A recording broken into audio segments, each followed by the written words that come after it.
नमस्कार, आप सभी का स्वागत है हमारे चैनल में। तो दोस्तों जुड़ चुका हूं मैं यहां पर आप सभी के लिए जेटेट परीक्षा 2024-25 की तैयारी को लेकर के। तो जो भी शिक्षक बंधु जेटेट परीक्षा की तैयारी कर रहे हैं तो उनके लिए देखिए सबसे बड़ी महत्वपूर्ण बात क्या होगी कि देखिए पढ़ने के लिए सबसे पहले आपको सोचना पड़ता है कि किस पुस्तक को पढ़ें, कहाँ से नोट्स लें और क्या पढ़ें कि कम समय में अच्छा तैयारी करके यहाँ पर रिजल्ट ला सके, क्योंकि जेटेट परीक्षा बार बार आयोजित नहीं होती है और एक बार समय जाने के बाद दोबारा आपको नहीं मिलता है। तो इस कड़ी में हम आपके लिए बता देते हैं जेटेट परीक्षा के लिए अभी जो जैक एग्ज़ाम लेगी, ठीक है। और अभी देखिए जितना भी जैक एग्ज़ाम ले रही है आप सभी ने प्रश्न पत्र को देखा भी होगा, नहीं भी देखा होगा तो आपको मिल जाएगा, देख लीजिएगा। जेसीईआरटी किताब जो जैक सरकारी विद्यालयों में फ्री में पढ़ने के लिए देती है, वहाँ से भर भर के प्रश्न लेकर के आती है और यहाँ पर विद्यार्थी जो होते हैं बहुत ऊंचे स्तर की पढ़ाई की तैयारी करते रह जाते हैं और वो सभी यहाँ पर फ्लॉप करते हैं।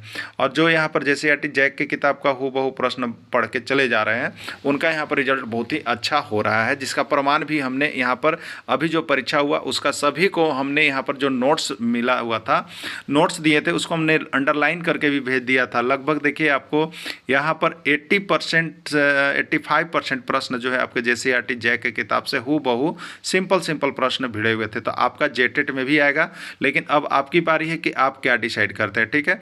यदि आप कहीं से गाइड लेके पढ़ रहे हैं तो गाइड तो देखिए बहुत ही आपको कमज़ोर बना देगा, ठीक है। बहुत ज़्यादा पढ़िएगा बहुत कम आएगा। आप जेसीईआरटी किताब का अगर आपके पास समय है तो नोट्स बनाइएगा, और यदि नोट्स नहीं बना पाते हैं तो देखिए हम आपके लिए इसी कड़ी पर काम करते हैं। हम आपको सारे नोट्स पीडीएफ और वीडियो यहाँ पर जेसीईआरटी जैक के किताब का हर चैप्टर क्लास 6 से लेकर के 11 तक, अभी 10 तक तो देखिए कंप्लीट है, 11 का बन रहा है, 10 तक से ही आपका ऐसे जेटेट परीक्षा में रहेगा। तो 10 तक का 100% कंप्लीट नोट्स हर चैप्टर से मिलेगा। और अभी हर जिस चैप्टर से आएगा अगर एग्जाम में प्रश्न तो उस चैप्टर से वहाँ से प्रश्न आपके एग्जाम में रहेगा ही रहेगा। तो ये हैंड रिटेन नोट्स है, आपको अब पूरा अंदर से निचोड़ करके बनाया गया है। इसकी प्रामाणिकता भी हो गई है अभी परीक्षा में बहुत हद तक, यानी 85-90% प्रश्न उसी नोट से भिड़े भी थे। तो आप सभी देख भी लिए होंगे। जो शिक्षक अभी तक नहीं जुड़े हैं आप जुड़ जाइएगा, हैंड रिटेन नोट्स लेकर के जरूर पढ़ लीजिएगा। अभी आपको सिर्फ यदि 1 से 5 शिक्षक की तैयारी कर रहे हैं तो 500 रुपये में आपको यह मिलेगा, और 6 से 8 शिक्षक की तैयारी कर रहे हैं तो यह आपको 500 रुपये मिलेंगे। और दोनों शिक्षक अगर एक साथ जुड़ देंगे तो उनको सिर्फ 700 रुपये में यहाँ से हम प्रोवाइड करते हैं ये सारे नोट्स, और उसके साथ साथ फ्री क्लासेज भी रहती है, ठीक है। तो क्लासेज भी आपको है, नोट्स भी आपको है, उसमें बात करने की सुविधा भी है, जिससे आप 100% यहाँ से स्कोर करेंगे। चलिए चलते हैं आगे महत्वपूर्ण, जो कि यहाँ पर संपूर्ण हिंदी के नाम से जाना जा रहा है। संपूर्ण हिंदी 5 है। यदि इसने आपका पीडीएफ यहाँ पर 1 से 4 तक नहीं देखे हैं तो आप सभी अवश्य देख लीजिएगा, क्योंकि इसमें टोटल ग्रामर का मिक्सअप किया हुआ है, ठीक है। तो यदि आप 1 से 5 के शिक्षक हैं या 6 से 8 के शिक्षक हैं, ठीक है, तो यह वीडियो दोनों के लिए ही महत्वपूर्ण है। 6 से 8 के कोई भी संकाय का शिक्षक हैं, चाहे हिंदी का है, चाहे सामाजिक विज्ञान का है या गणित विज्ञान का है, सभी के लिए महत्वपूर्ण होगा। तो आप सभी हिंदी सेशन में अवश्य जुड़ेंगे, ठीक है। चलिए देखते हैं यहाँ पे प्रश्न को। देखिए प्रश्न है, वर्णों के सार्थक समूह को क्या कहा जाता है? वर्णों के सार्थक समूह को क्या कहा जाता है, ठीक है। वाक्य कहा जाता है, शब्द कहा जाता है, ध्वनि कहा जाता है या कोई नहीं, ठीक है। देखिए प्रश्न थोड़ा डाउटेबल हो रहा होगा आपको, देखिएगा। एक प्रश्न आप पढ़ते होंगे, क्या पढ़ते होंगे कि वर्णों के समूह को क्या कहा जाता है? वर्णों के समूह को क्या कहा जाता है, ठीक है, क्या कहा जाता है? तो वर्णों के समूह केवल यदि बोलेगा तो आप उसको डालिएगा वर्णमाला में। किस में डालिएगा? वर्णमाला में, ठीक है। इसका आंसर वर्णमाला होगा। लेकिन यहाँ पर देखिए वर्णों के सार्थक समूह को क्या कहा जाता है, ठीक है। वर्ण मतलब अक्षर, अक्षर के सार्थक समूह को क्या कहा जाता है, ठीक है। तो अक्षर के सार्थक समूह को शब्द कहा जाता है, ठीक है। जैसे यदि हम लिखे एक वर्ण हो गया यहाँ पर ख, फिर हो गया मान लीजिए रा, और फिर हो गया ब, तो ये खराब, ठीक है। तो ख, रा और ब ये सार्थक समूह है कि जिससे मिलके कुछ बन रहा है, इसलिए सार्थक उसको हम लोग कहेंगे, ठीक है। तो वर्णों के सार्थक समूह को हम लोग शब्द कहेंगे, जो यहाँ पर शब्द का निर्माण होता है। जैसे एक वर्ण देखिए न, फिर देखिएगा म, फिर देखिएगा क, ये सब क्या है? वर्ण। और एक सार्थक समूह में इसको हम मिला दिए, एक समूह बना दिए तीनों का सार्थक अक्षर से, तो पड़ा रहा नमक, तो ये शब्द कहलाएगा। क्या कहलाएगा? शब्द। यानी आप जानते होंगे अक्षरों के समूह को क्या कहा जाता है? अक्षरों के समूह को शब्द कहा जाता है। क्या कहा जाता है? शब्द कहा जाता है। और शब्द के सार्थक समूह को क्या कहा जाता है? शब्द के सार्थक समूह को क्या कहा जाता है? वाक्य कहा जाता है। ठीक है, तो अक्षरों के समूह को शब्द कहा जाता है और शब्द के समूह को वाक्य कहा जाता है। क्लियर रहिएगा आप सभी को। ठीक है, किसी को डाउट हो, नंबर दिया गया है, यहाँ से बात जरूर कर लीजिएगा। ठीक है, दिगंबर में प्रयुक्त संधि है। दिगंबर में प्रयुक्त संधि कौन सा है? ठीक है, स्वर संधि, व्यंजन संधि, विसर्ग संधि या कोई नहीं। ठीक है, सबसे पहले संधि विच्छेद करते हैं। दिगंबर का क्या होगा? दिक जोड़ अंबर, दिक जोड़ अंबर, यही होता है, दिक जोड़ अंबर। तो यहाँ पर एक जो है यहाँ पर व्यंजन संधि आ रहा है, इसलिए यह जो है आपका व्यंजन संधि हो जाएगा। ठीक है, प्रत्युपकार का सही संधि विच्छेद है। प्रत्युपकार का सही संधि विच्छेद क्या होगा आपको बताना है। ठीक है, प्रत्युपकार का सही संधि विच्छेद होता है प्रति जोड़ उपकार। प्रति जोड़ उपकार जो होता है प्रत्युपकार का सही संधि विच्छेद होता है। क्या राम प्रश्न पूछता है? क्या राम प्रश्न पूछता है यह किस प्रकार का वाक्य है? ठीक है, देखिए, क्या राम प्रश्न पूछता है यह किस प्रकार का वाक्य है आपको बताना है। सबसे पहला नकारात्मक, प्रश्नवाचक, आदेश सूचक, विस्मयादि बोधक वाक्य। ठीक है, देखिए एक एक करके हम लोग इसको जानने का प्रयास करते हैं। नकारात्मक वाक्य में क्या होता है आप सभी जानते होंगे। तो जिस वाक्य में न या नहीं लगा हुआ रहता है, न या नहीं लगा हुआ रहता है, उसको नकारात्मक में लेते हैं। तो क्या राम प्रश्न पूछता है, इसमें न या नहीं लगा, इसलिए नकारात्मक नहीं हुआ, कट गया।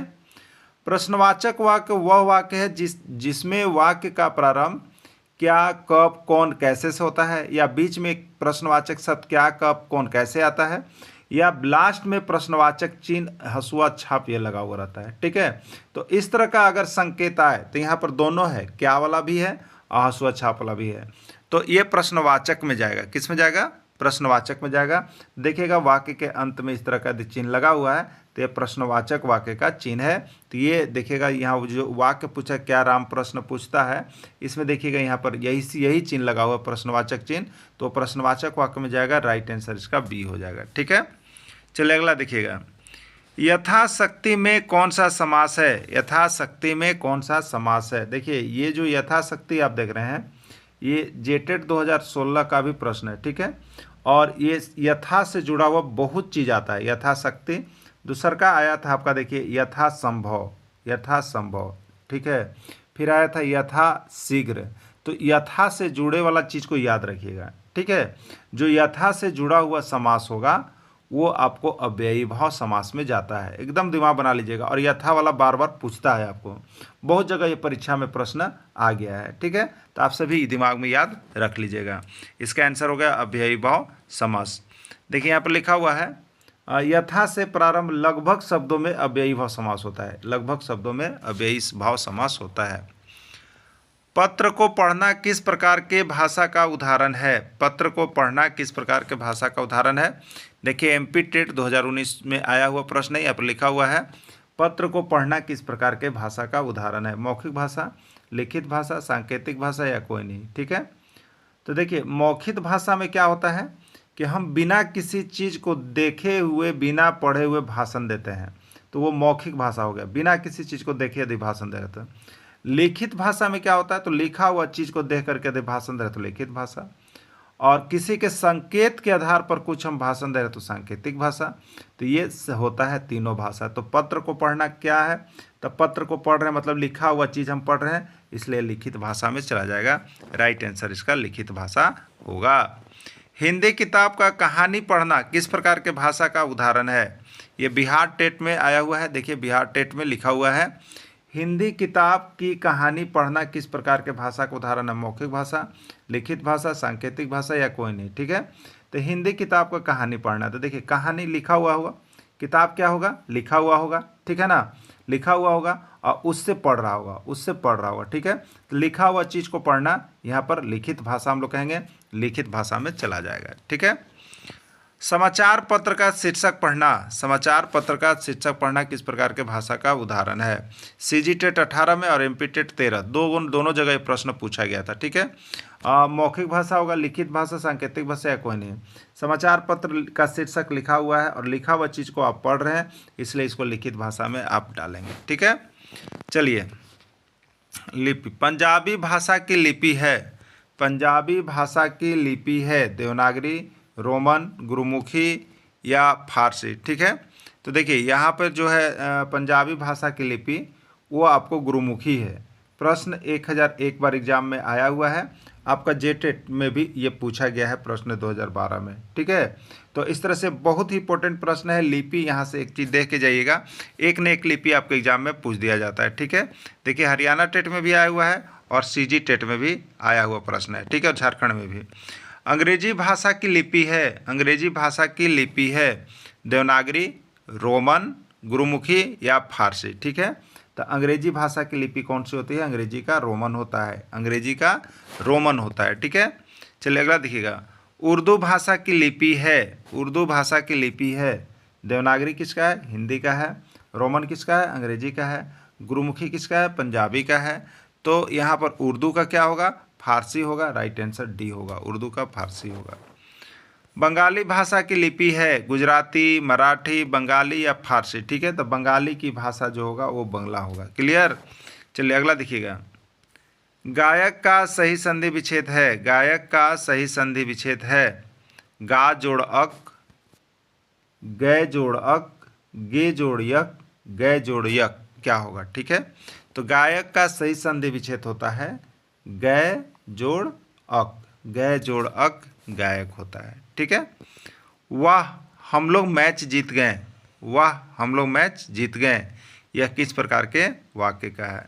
ठीक है, देखिए जब भी आपको कोई खुशी का चीज़ आता है, मैच जीतना खुशी है, खुशी का चीज़ आता है तो वहाँ पर जितना चीज़ होता है, तो देखिए यह एक साइन है। जब भी किसी वाक्य में इस प्रकार का साइन आ जाए, इस प्रकार का, तो ये विस्मयादि बोधक वाक्य होता है। क्या होता है? विस्मयादि बोधक वाक्य, जिसमें अपार दुख, हर्ष, आश्चर्य का भाव व्यक्त होता है। ठीक है, तो उसमें हे, अरे, वाह, ये सब लगा हुआ रहता है। वाह, हिप हिप, पूरे, वो, ऑन द मैच, ये सब सारा चीज़ लगा हुआ रहता है। तो जिसमें चिन्ह रहेगा ऐसा, तो ये खुशी, आश्चर्य, दुख सबका भाव व्यक्त रहता है, तो ये विस्मयादि बोधक वाक्य होता है। ठीक है, इसको हम लोग विस्मयादि बोधक वाक्य कहेंगे। ठीक ना, चलिए अगला देखिएगा। मनोयोग का सही संधि विच्छेद है, मनोयोग का सही संधि विच्छेद क्या होगा?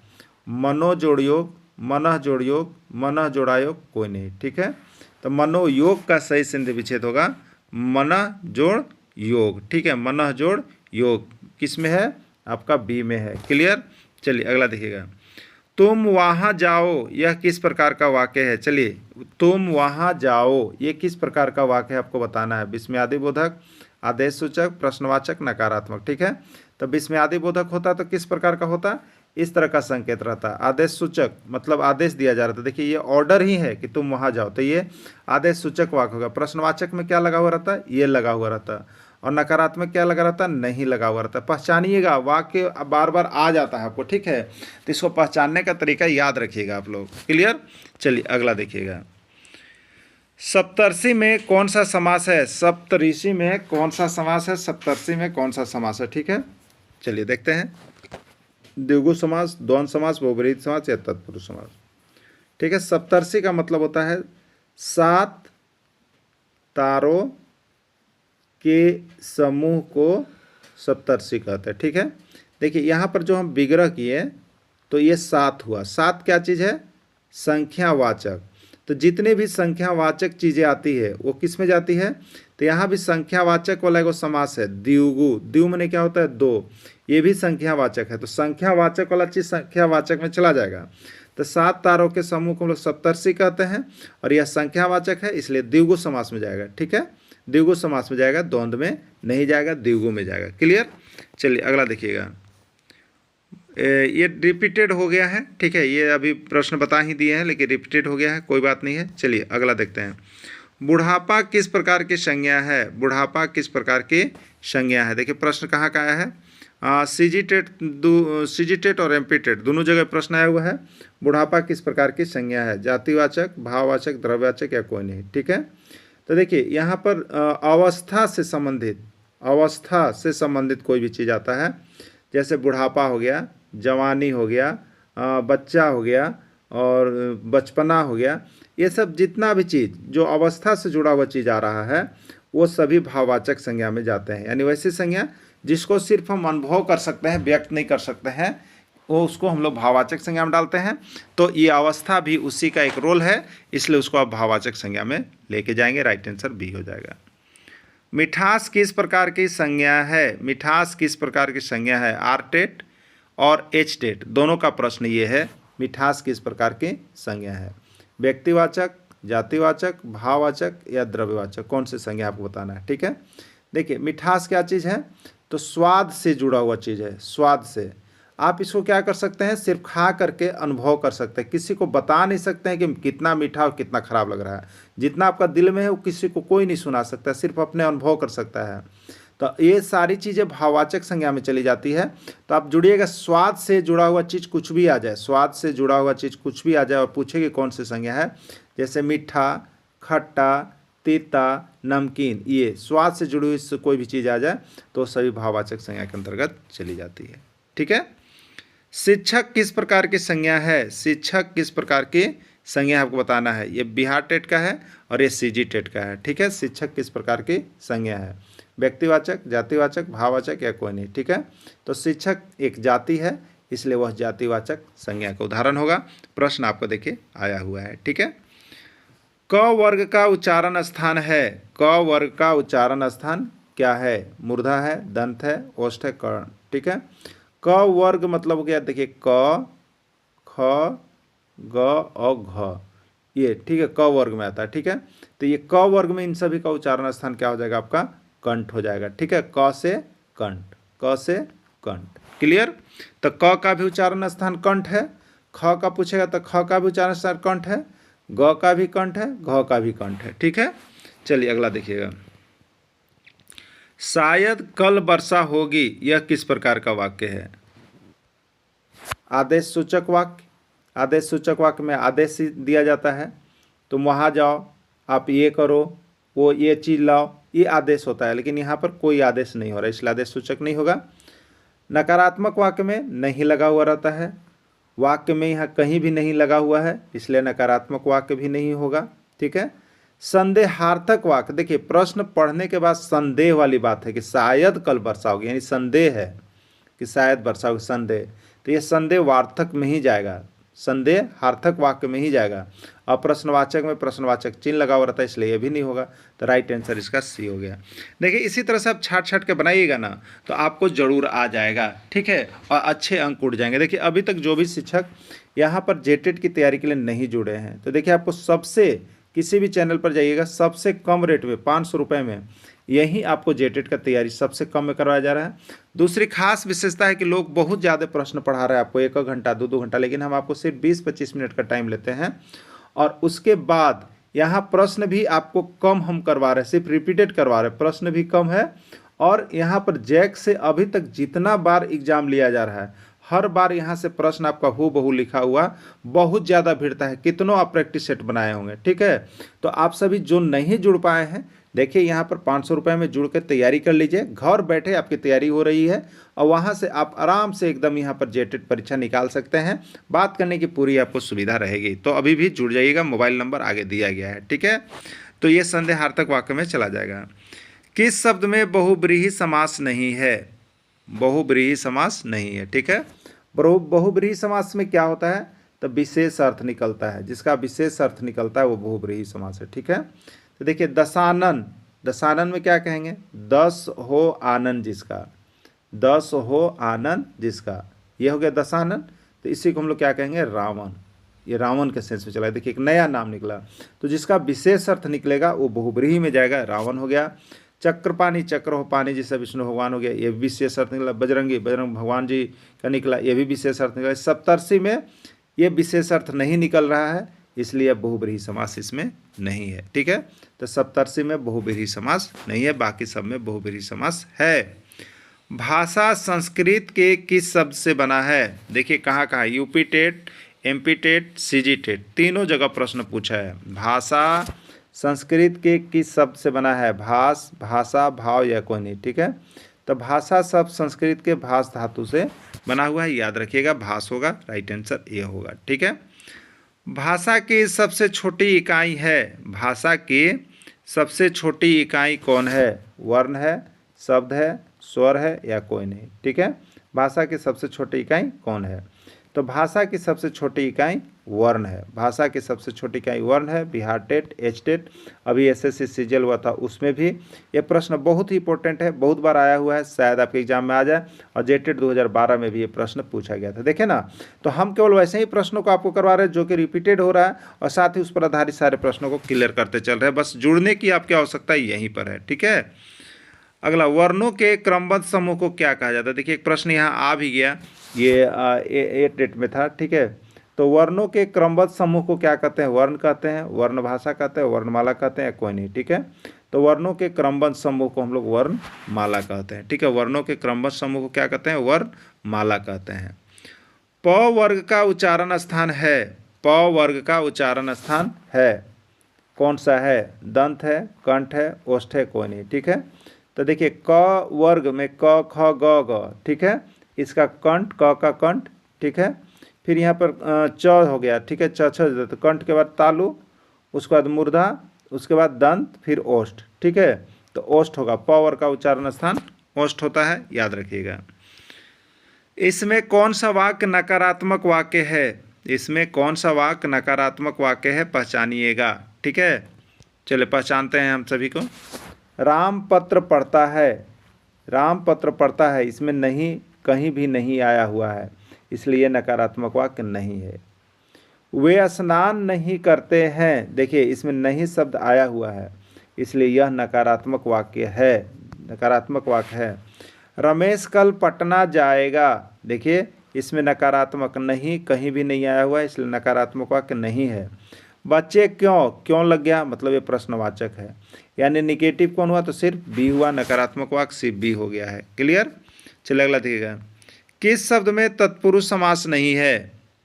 किस शब्द में तत्पुरुष समास नहीं है? ठीक है, देखिए होता क्या है कि जब हम तत्पुरुष समास के लिए विग्रह करते हैं तो उसके बीच में कर्ता चिन्ह आता है, कारक का चिन्ह आता है। ठीक है, किसका आता है? कारक का चिन्ह आता है, जो कि विग्रह करने के बाद लुप्त हो जाता है, कारक चिन्ह आता है। ठीक है, मदांध मतलब मद से अंधा हो गया है, मद से अंधा हो गया है, मदान। ठीक है, जेब खर्च मतलब जेब के लिए खर्चा, जेब के लिए खर्चा, तो ये सभी में कारक चिन्ह आ रहे हैं, सभी में कारक चिन्ह आ रहे हैं। लेकिन यहाँ पर देखिएगा दाल रोटी, दाल रोटी, इसमें ये कौन सा चिन्ह है? योजक चिन्ह है। तो जिसमें योजक चिन्ह लगा हुआ रहता है वो द्वंद्व समास में जाता है। किस में जाता है? द्वंद्व समास में। किस में जाता है? द्वंद्व समास में। तो ये दाल रोटी जो है आपका द्वंद्व समास है। ठीक है, तत्पुरुष समास नहीं है, ये दाल रोटी तत्पुरुष समास नहीं है। ये कौन सा समास है? द्वंद्व समास है। आपसे पूछा है कि इसमें तत्पुरुष समास नहीं है, तो ये दाल रोटी में तत्पुरुष समास नहीं है। देखिए नहीं वाला प्रश्न को जज करना बहुत दिक्कत होने लगता है, आप सभी थोड़ा सा ध्यान दीजिएगा। नहीं वाला, नहीं तो सीधे देखते हैं कि तत्पुरुष समास है, आप लिख दिए तत्पुरुष समास है, पढ़ लीजिएगा। तो नहीं बहुत ज़्यादा लगा कर देता है, जिसको आपको कंफ्यूज करता है। ठीक है, तो इस तरह से हिंदी का डेली प्रैक्टिस सेट अभी आपको चल रहा है। यानी एक क्लासेज आपको सुबह में 5:30 बजे मिलेगी और एक क्लासेज शाम में 6:30 बजे भी दी जा रही है। तो आप सभी अवश्य जुड़िएगा और जुड़ करके यहाँ पर तैयारी कीजिएगा। वीडियो के अंत तक जुड़े रहे, धन्यवाद।